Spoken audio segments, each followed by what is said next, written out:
नमस्कार, मैं हूं विनय सिंह। आपका बहुत बहुत स्वागत है।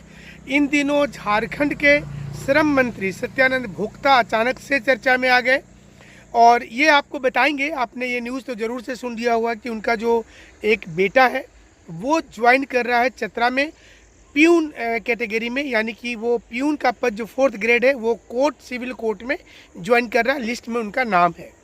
लेकिन आज हम ये बताएंगे कि उनके जो 4 लड़के हैं उनमें बाकी लोग क्या करते हैं, उनके घर में कौन कौन किस पद पर है और आगे क्या योजना है सत्यानंद भोक्ता जी का। लेकिन क्या ये महज एक छोटा सा संयोग है कि जिस नौकरी में उनका बेटा का सिलेक्शन हुआ, इनफैक्ट बोलिएगा कि 7,000 लोग इंटरव्यू दिए थे, उसमें से 19 लोगों का नाम आया और उसमें 19वें नंबर पर जो नाम है इनके पुत्र का है जिनका प्यून में सिलेक्शन हुआ है। और लेकिन जो वेटिंग लिस्ट आया है उसमें भी इनका भतीजा का नाम है जो वहाँ पर है।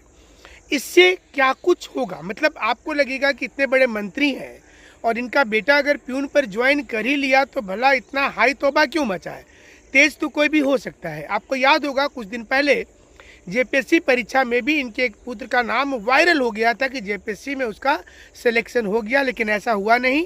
फिलहाल उनका एक लड़का जो है वो दिल्ली में यूपीएससी की तैयारी पिछले 4-5 वर्षों से कर रहा है।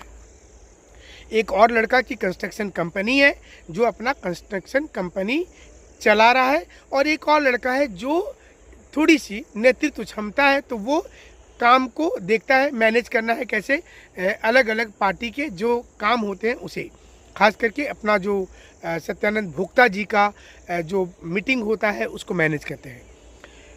जानकारी के मुताबिक जब इनके एक पुत्र का शादी जो हुआ है वहाँ एक एसीबी में पदस्थापित दरोगा है, जो बहू इनकी हुई वो पदस्थापित दरोगा है।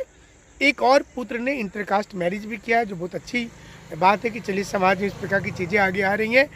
सत्यानंद भोक्ता खुद चतरा विधानसभा से वर्तमान में, लेकिन लोकसभा के एक उम्मीदवार के रूप में है कि कांग्रेस जेएमएम का अगर गठबंधन पर चुनाव हुआ तो वो गठबंधन के लोकसभा सीट पर भी उम्मीदवार होंगे। ये भी चर्चा का विषय है, उन्होंने दावा भी ठोका है। लेकिन सबसे ज़्यादा चर्चा इस समय में है कि जो उनके पुत्र का चतरा सिविल कोर्ट में सिलेक्शन हुआ है, इसे लेकर तरह तरह की चीज़ें हैं कि क्या वो पढ़ने में इतना तेज था, उसी का कैसे हो गया। देखिए किसी का भी हो सकता है, लेकिन लोगों के दिमाग में है कि अभी वो इस पद पर है, हो सकता है कि आगे चल कर के उसका प्रमोशन होकर के अच्छा हो जाएगा और लोगों में एक मैसेज भी जाएगा कि अगर एक मंत्री का बेटा प्यून में अगर ज्वाइन करता है तो देखिए कितनी बड़ी बात है। और ये उनके विधानसभा क्षेत्र में, यूँ कहें तो अगर लोकसभा को कैंडिडेट होते हैं तो इसका उनको फ़ायदा भी मिल सकता है। इंटरकास्ट मैरिज भी हुआ है, उसका भी फ़ायदा उनको मिल सकता है। ये चीज़ें निगेटिव नहीं है उनके लिए, बल्कि ये चीज़ें उनके लिए पॉजिटिव होंगी। लोग चर्चा कर रहे हैं, लोग ये लिख रहे हैं कि मतलब ये कितने साधारण मंत्री हैं जिनका बेटा आईएएस या डीएसपी में या बीडीओ में नहीं हुआ, बल्कि वो प्यून के पद पर गया है। तो ये एक मैसेज झारखंड में जा रहा है कि इससे बेनिफिट जो है वो चुनाव में इनको हो। जाहिर सी चीज़ है कि इन दिनों स्टूडेंट्स बहुत परेशान हैं और ऐसे में जब रिजल्ट आता है उसमें मंत्री का बेटा बेटी का जब नाम होता है, हाल में गन्ना अधिकारी वाला में आपने देखा था कि मंत्रियों के बेटा बेटी का नाम था, तो बहुत चर्चा हुई थी कि यही लोग पढ़ने में क्या तेज होते हैं। लेकिन प्यून के पद पर सिलेक्शन हुआ तो बहुत ज़्यादा हाई तौबा तो नहीं होगा, लेकिन ये चर्चा ज़रूर चल रहा है कि एक मंत्री का बेटा को प्यून में सिलेक्शन हो गया है।